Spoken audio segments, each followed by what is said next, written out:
Hello and welcome along to another episode of this FM22 story, The Head Coach with me, Daniel. It's part 27 today, and this is just massive.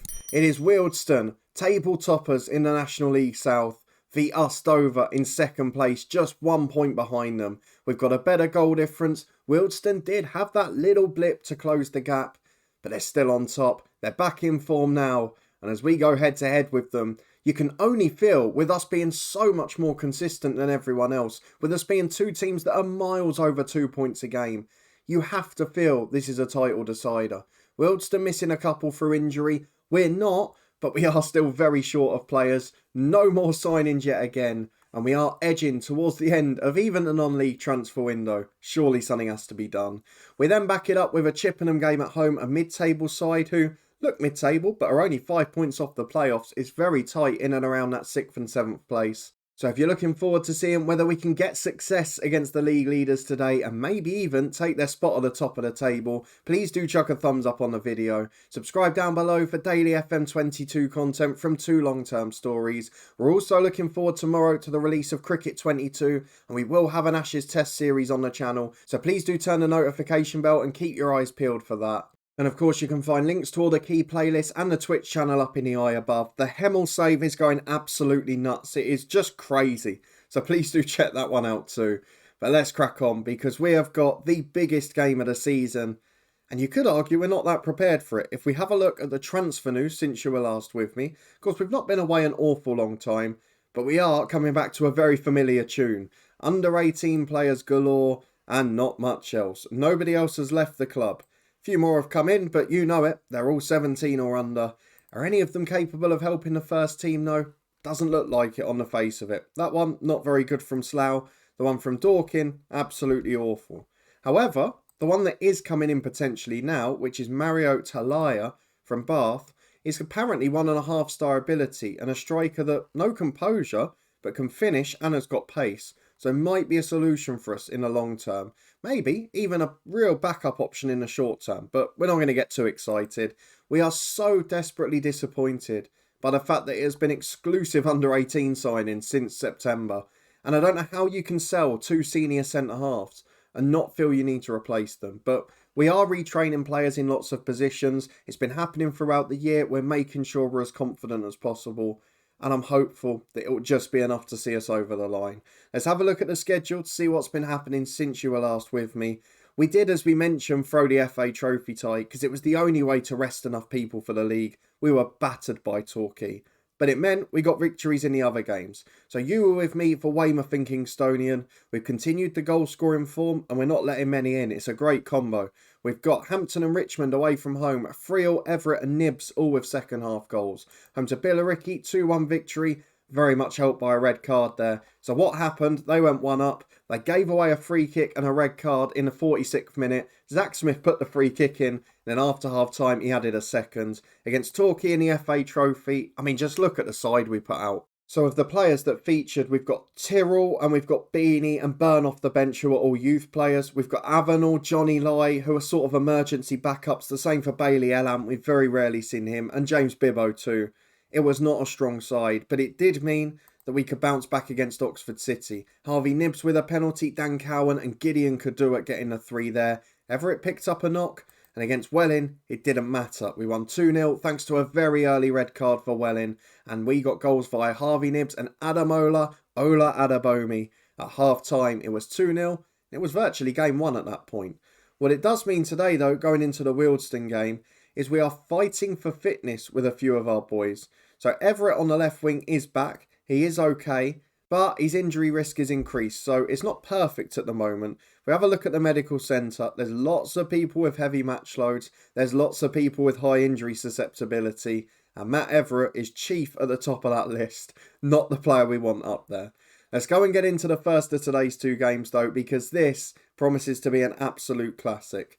It is first v second. We beat them on the bank holiday Monday at the end of August for the first fixture between us this season. But away from home, we've had our little frailties, and Wealdstone will be very much expecting to take advantage. If we have a look at their form very quickly, so they did have a little blip, again, due to the fixture congestion in the middle of January, but they have bounced back now with 3 straight wins, and they've scored 12 goals in those 3 as well. Any more transfer news for them? Yes, they've brought in someone on loan from Wealdstone. It's a centre-half to bolster the squad.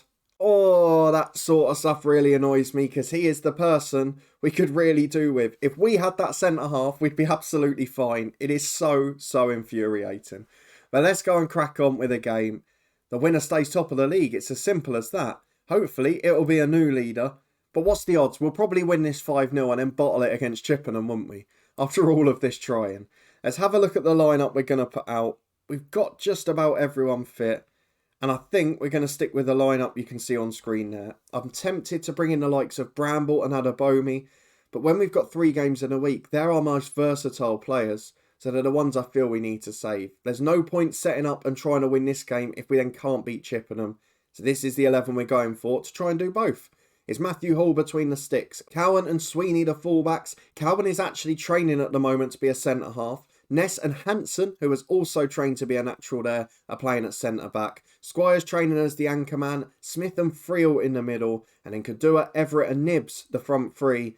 Nibs has been in good form recently. He's almost caught Adebomi's goal rate, despite not being in the team quite as often. Adebomi is training as a left winger because Everett can't be trusted to stay fit. TJ Bramble is training as a right back because we want him there for Cowan if we have to move him into the middle. So basically off the pitch, I've never put so much investment into a club in the head coach. And I'm really hoping today, in the crowning moment where it could be our chance to go top of the league, it's not just going to be smashed in our face because we've worked so hard to get into this position. I don't think I've ever worked harder in an FM save. Now let's see if that effort has paid off. Into the game we go. Wealdstone v Dover, first v second. The winner will be top of the National League South. And here is the Wealdstone team. To add insult to injury, the centre-half they've brought in on loan doesn't even make their starting lineup. He would be our best centre-half. It's so infuriating. They've got Martel Taylor crossed out, an excellent quick running in behind striker up top. Longalo left back, class all over the pitch. This is a brilliant team, and it's going to be very hard, maybe to get a result against them, but certainly to try and get the victory we need to go top. Let's get into the first half though. A few of the lads motivated. We'll see if we can deliver in the biggest moment of them all. Well, I've switched on the other screen from the latest scores to the Wealdstone formation because no other game matters. As Sweeney puts one into the box, Longalo heads clear. Looks like Martel Taylor Crossdale's deeper. Normally a striker, but certainly playing in midfield here. White to Kadua on the right. We could do with an early goal. We've not always been brilliant on the road this year, but Kadua delivers, Friel's up. Heads just over the bar. It was fairly comfortable. It was a half chance, but they didn't make an awful lot of it. So Sanupe's off the right, Martel Taylor Crossdale's off the left, and they've got one in behind the striker as well. It's a very advanced setup, and you would fear that they're going to push our fullbacks back, but so far that's not happened. As Squires plays a 1-2 with Cowan from the throw. Everett at the back stick, back to Ben Friel. That could be the moment. It is a massive one, but it's not counting. Don't tell me Everett's offside there. I've got to see this. I want to see the moment that was crossed in. Ah, he is. He is. There's no argument about it. He just got ahead of his man and there was absolutely no need to. He had a massive advantage. And my jubilation is very short-lived because with half an hour gone, it's Wealdstone 0, Dover 0, but we're dominant as Cowan plays off to Squires. I was going to say a 1-2, but it's into Smith, into Everett. Oh my word, how's that stayed out? It hit one post. It dropped down on the line. The net rippled. And somehow it just dropped to the centre-half on the line and he clears it away. I mean, we've been absolutely brilliant in this match. How on earth is it goalless as Sweeney plays to Friel, delivers to the back post, Kadua's up, I think that's offside. Although the linesman's running back, I think we've got away with it. We lead at Wealdstone, it is no less than we deserve because we have battered them. We have pegged them back, we've pushed them into their own area, and finally, we lead 1-0. Wealdstone not had a shot on target, and at the break, they're going to have a lot of work to do, but we've seen second half reactions before. We've seen collapses from this side before. I'm hopeful with all the work we've put in on a training ground. That won't be the case today though. Let's see. Well, we passed the hour mark unscathed. We are top of the league as it stands and we're still relentlessly attacking them. Kadua to Squires, through ball to Matt Everett. That is a penalty kick every day of the week. It is a great run from Everett. And Harvey Nibbs, the best penalty taker at the club, will step up with a chance to become a hero. Everett struggling physically. Of course, it is just his second game back from injury. Nib slides the penalty in though. And this feels like a season-defining moment. We've done so well to stay in it while these defenders retrain. You can see Hansen still struggling at the back in this one. But we are pushing teams back so far that we're not having that huge threat on our goal. They have a free header over there. But this has been the aim all season. Press high, get really far up the pitch, and don't give them a chance to attack you. Don't expose your weakness too often. And so far it looks good. 3 shots on target to none. It's not been a classic, but it's been a really efficient professional performance. And with 15 to go, we'll see out this highlight and then make changes. As Smiths delivers, Nibs is up. The keeper is in absolute no man's land. But who gives a damn? It's 3-0 Dover. This is surely the moment. Surely we go and win it now. Let's go and make changes because we cannot afford injuries and we cannot afford to slip up in midweek. So as a result, Everett will be replaced by Ola Adabomi.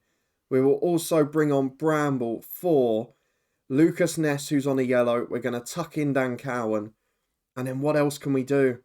We feel like we have to make all 3 at the moment. I'm going to bring Bibbo on for Kadua, who's not had his best game. And equally, he's someone so important to us. I mean, I could actually change that sub. I'm going to take Kadua off still, but I'll put Smith on the right wing. And I'll bring on Jake McCarthy because I feel like that gives us a little more solidity. And McCarthy can just run his heart out as a box-to-box. He's an okay, solid player, but he's not going to set the world alight. Fingers crossed we've not made them too early. But Wealdstone not had a shot on target. It would be a miracle if they got a result out of this. 5 to go. It looks like we're going to romp to victory. Smith into the back post with a free kick. Headed away. Crossdale's there first. Where on earth is the defence? Where's that security on the edge of the box? It's disappeared. Ogioki goes down the right-hand side. Gave away that penalty for the second. Back to Dinzay, the centre-half, who is on now. They've gone to a back 3 Wealdstone, and they're looking threatening. Out to the right as well. Ogioki comes forward. Cuts it inside to Hornsley. And they keep the ball pretty nicely. It's into Crossdale, who is completely unmarked. Ryan Hansen, mark your man. I'm asking one thing of you. I know you're not a centre-half, but come on, pal. You've got to do better than that. The back 4 is going defensive. I know there's still 3.5 minutes to go, but I am in the mood now where we are going to time waste our backsides off. Everyone drops in. Everyone goes deeper. And we make sure that whatever happens, we do not face many more chances. We're going to stay on a balanced mentality. I never like to drop that too far. But we're going to time waste, be disciplined, slow the pace down, hold our shape. I was tempted to regroup without the ball, but we're not going to. We'll drop the defensive line against 2 quick strikers and make sure we only press in our own half. Because with 3 minutes to go, they've scored with their first shot on target. And given their performance compared to ours, it would be criminal if we didn't win this. 4 minutes of stoppage time to go. I think we've seen it out pretty comfortably. It is Wealdstone 1, Dover 3. The result, the performance and the utter domination is a big marker in this title race. Dover go top for the first time this season. And now, surely we can't slip up against Chippenham. I said it 10 minutes ago. What if it happens? We've done the easy bit. We've got to the summit. Now we've got to stay there for the run-in. Well, fun fact, as we come back on Wednesday for the Chippenham Town game, the one under-18 player they were trying to sign that we looked at before the first game as someone who could finally help the first team if needed, rejected us. If I go down a couple of days, you'll be able to see it. It was on Sunday. There you go. Rejected us over appearance fee, apparently. Now there's an offer in for another one who's not very good. And the scouting meeting, we're still getting teased with brilliant players who could help us massively. I mean, it doesn't get much worse, does it? But let's get through the fitness test. Matt Everett, just about fit. Unfortunately, Wealdstone are playing a relegation threatened side in Gosport. 22 points from 28 games. Third worst goal difference in the league, sorry. That should be pretty easy pickings for them. We face a Chippenham side chasing the playoffs and looking pretty decent themselves. So let's go and get into it, see if we've got any of our 11 fit. We've got to bear in mind that we've got Maidstone in 2.5 days, who are a very good side. But then there's a week off before Hemel and St Albans. So I'm not going to worry too much about fitness today. But I normally just do rotate 1 or 2 to keep people fit. So Cowan is going to come out for this one for Bramble. Cowan had the worst game of the back 4 last time. And then Adabomi will come in for Everett. We'll try and get away with resting him. If it doesn't work, we'll chuck Everett on for half an hour. But ideally, I'd like to rest him today. So 2 changes just to freshen things up slightly. They're basically the only 2 players outside the first 11 that can come in and not make a noticeable difference. Beyond that 13 players, we don't have the same standard, which shows just how good a job we're doing. So let's go and get into it. 2 changes made and see if we can beat Chippenham to back up going top of the league for the first time this year. 4 changes for our opponents, which suggests they've got a bit more scope for manoeuvre to freshen up the squad. We've not got that at all. So the 2 changes are the only ones we could really make. We've got 4 players motivated. We're still not quite perfecting the Hansen at centre-half role. We're 5 minutes gone. We're pressing them high as they play out from a goal kick. Bakare into Cheshire, who goes long. Can we win it? Hansen does. To Adabomi. Cuts in from the left. It falls for Friel. Back to Zach Smith. Over the top. Oh, it's just over Nibs, who, in fairness, I think might have been slightly offside. But it remains goalless, and it's now a goal kick. Chippenham can play out from the back. I'd assume they're going to go long here, which they do. Over towards Bramble, who gets in well at right back there, to be fair to him. Cuts inside to Squires, and now Hansen. He brings it out from centre-half, which is the one benefit we've got, having a midfielder there. And then goes all the way back to Ness, which doesn't really help us at all. Nearly called him Jamie Ness there, the old Rangers man. 3-0 down to Harvey Nibs, might not matter. Oh, it's a good save. I've got to be honest, I'm not entirely convinced by the finish, but it is good goalkeeping to keep that out. It's an in-swinging corner which Zach Smith will take. He's been deadly from these positions this year. Oh, it stayed out again. Kadua offside from the rebound, but the first one from Ness was brilliantly stopped at point-blank range. Is that a nicky ball? No, it's another one. He's an excellent keeper, this lad. Reflex is 13. To be fair, he's a very good shot stopper, and it shows already. Still 0-0. Wealdstone have got the lead. You can see at the top of the screen. Oh, don't do this to me. Don't let us go top and then bottle it straight away. It's 2-0 Wealdstone. And we've got a throw with Sweeney to Hansen. Gets away with one there to Friel. Squires releases Smith. This is the chance, surely. Kadua's down the right. Smith goes alone. Plays it wide in the ends. Ferrero gets it away. As far as TJ Bramble. He can cut inside to Ness. It's just wave of attack after wave of attack. But no real threat yet. As Adabomi on the left back to Sweeney. Deliver the ball. There's 2 or 3 in there. Sweeney to the byline. In towards Nibs. Kadua's at the back stick. Hits the woodwork. Oh, it's going to be one of those nights, isn't it? And this is the problem. When you go top, as soon as your rivals are ahead, you're already nervous. As that's into the front post. Oh, off the line. Ness's header again. The keeper got something to it. Just slowed it down. And it's off the goal line. Eiffel out for a throw-in on the left. And we're still utterly dominant. How on earth have we not scored? And the longer this goes on, the quicker the lads will get a lot more nervy. And the fans will get a little bit quieter, a little bit more tense. And now Wealdstone are 3 up. They're playing catch up the goal difference. You could just tell it was going to happen, couldn't you? We're going to point the finger. We've got a few motivated. But Kadua, I don't know what it is. We're going to encourage him. Hansen picks it up in the middle. We just need a scrappy goal here. If we get one, we'll batter them. Adabomi to Nibs. Kadua's running off him, but goes wide to Bramble. 3 in the middle, 4 arriving. Got to cross. Bramble back to Kadua. Bramble again. Byline to the back post. Nibs is up. Off the line again. Oh, the keeper's having the game of his life. It's stunning work. And we just cannot get past him. Toby Ball is determined to win Chippenham the game here. And I feel I've got to make a sub. I don't know what to do though. Nibs is going to come off, I think. Adabomi up front. Everett on the left. I'm not pleased with Kadua either, so Smith will go on the right wing. In centre midfield, we will have Jake McCarthy. It's the sub we made to go more defensive last time, but here I just want to release Friel. Let's see if we can get anything out of them. 25 minutes to go, and now Chippenham are coming forward. Please don't do this to me. Eiffel finds Appiah. I still don't think they've had a shot on target, but they will now, and they're going to score it. Watch. It seems to happen every time we get in a good position. Into the front post, it deflects wide. And to be fair, Hansen did brilliantly there. I'm going to drop in Bramble to central midfield, or the holding role. I'm going to put Cowan on at right back. It's just the height from set pieces now. It's the last throw of the dice we've got. I'm going to encourage the lads, try and get a bit more out of them. And to the back post, it's headed away. Ola Adabomi will chase it. We've got a 3-on-2 here. Adabomi surges down the right. Through ball towards Everett. It's rubbish though. It's got nothing on it. And Chippenham, if anything, are growing in confidence. What more have we got to offer here? We're going to go attacking. We're going to demand more. I've got nothing else left I can give. And after fighting so hard and so consistently to get back to the top of the league. We're going to bottle it in our very first game after going top. And if that tells you that the mental side of the game is not the most important part of FM22, momentum on the rise up and then pressure when you get there. Kudua's never nervous. Nibs is never nervous. And today, as soon as we're top of the league, look at it. There's a bunch of nerves around the whole squad. And this is where we need a bigger squad, a bit more experience in there. But we're not. We've got a first team and then a bunch of kids. And that is going to prove costly, I feel. So there we have it. We've played Wealdstone twice. The run-in will commence. And the next 2 episodes are going to be tense. Because it could not be much tighter than that. Wealdstone even starting to catch up the goal difference today. And as soon as we've gone top, we look a very nervy side. We look a very different side. And we were unable to dispatch Chippenham. And by the first half an hour, we didn't have great chances. It has to be said. Let's go and have a look at the schedule for when we're next going to be back. Because I think we're going to have to show at least 2 episodes from this run-in.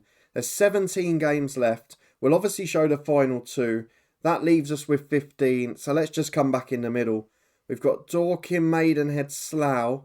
Let's have a look at whereabouts they are. So Dorking are in mid-table, Maidenhead are 6th, Slough are 8th. So that's what we'll do. Maidenhead and Slough the next episode, Concord and Bognor Regis the final one. The only saving grace for us is that run-in, that 7 or 8 games, is the same spell we had just running up to the new year, which is all of the bottom sides, one after another. And if some of them have wrapped up relegation and some are guaranteed lower mid-table, it could be an easy run-in for us, certainly easier than Wealdstone's. But pressure's a big thing, and you have seen that in full force against Chippenham. We were sublime at Wealdstone. We were brilliant, but as soon as we got to the top of the table, we've suddenly forgotten how to score goals, and for the large part of that second half, how to create chances too. So if you're looking forward to seeing what I think is a title race that will go all the way to the wire, please do put a thumbs up on the video. Let me know in the comments, do you think it will go to the wire too? I'm just looking at Maidenhead and Slough. I think the end of the non-league transfer window is the midweek after Slough as well. So we'll get to see that on camera too. Surely with the window closing, there might be something. Just one little bit of business. Because one squad signing could be the difference at this point. Looks like we're only going to get more 16-year-olds, but we can but hope. If you're looking forward to finding out and you want to stay up to date, subscribe down below and turn that notification bell on. We've got daily videos rotating between 2 long-term stories. The Hemel Hempstead one is mad at the minute, so please do catch up with that playlist up in the eye above. There's also Cricket 22 action starting tomorrow as the new game's released. We're going to do an Ashes test and I'd love it if you could come and check it out. A massive thank you for your incredible support. It is greatly appreciated. But we have now got one hell of a tense title race on our hands. So hopefully you lovely people will come and get behind us. And fingers crossed we can deliver on the big stage. I'll see you next time to find out if we're still top and whether our director of football can just give us that little bit of help we need. I'll see you there.